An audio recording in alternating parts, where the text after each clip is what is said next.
What's up YouTube, this is FJ, and a number of you have asked for an on-feet video of the shoes of the Balmain unicorn replicas, so here it is. Since the review video that I made about a month ago, I've actually been able to go into Yorkdale, and I went into Holt Renfrew, and I got to check out a real pair of the Balmain unicorns, and I did notice additional differences in store.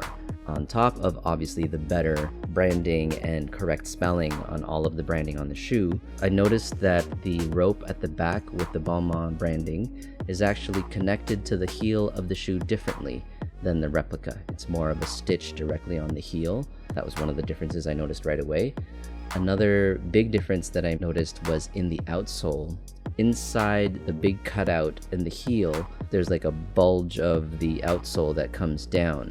On the real pair, it actually doesn't make contact with the bottom of the outsole, but in the replicas, it does. It sits right onto the plastic almost as if it's one piece. But again, the real pair, there's no contact there. There's actually a space that you can see in that cutout for the outsole. I also noticed that even though the real pair was also noticeably heavy, it is a bit lighter, and the outsole foam is a bit softer. So there's a little bit more give in the outsole than the replicas. The replicas are pretty hard. You'll notice in this on-feet video that even as I'm trying to flex the outsole with the heel and the forefoot, there's not a lot of give.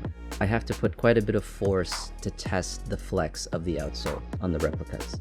But again, on the real pair, I think it's more of an actual outsole cushion, midsole cushion, where there's a little bit more technology into it that gives you a bit more comfort, a softer, bouncier feel. Not by much, but I will say it's enough to be noticeable. The colors of the real shoe are also more of an off-white ivory rather than the more like a blue-white on these replicas. You'd probably only notice it the most when you're holding both shoes together right next to each other. But in real-world applications, if you're like walking around, you probably won't really notice that color difference. The materials on the actual fabrics used on the upper of the shoe are softer. They feel a lot more plush, more stretchy as well. They don't have the toe box deformities that I mentioned in my first review video.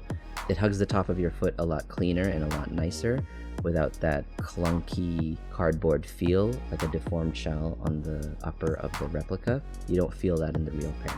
I got to wear them outdoors finally.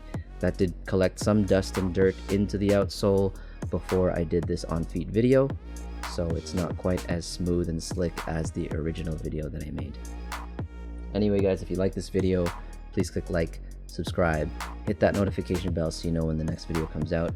Let me know what you think of this on-feet video footage. If you want more of these, if you want to see it on different surfaces, let me know. Thanks guys, take care.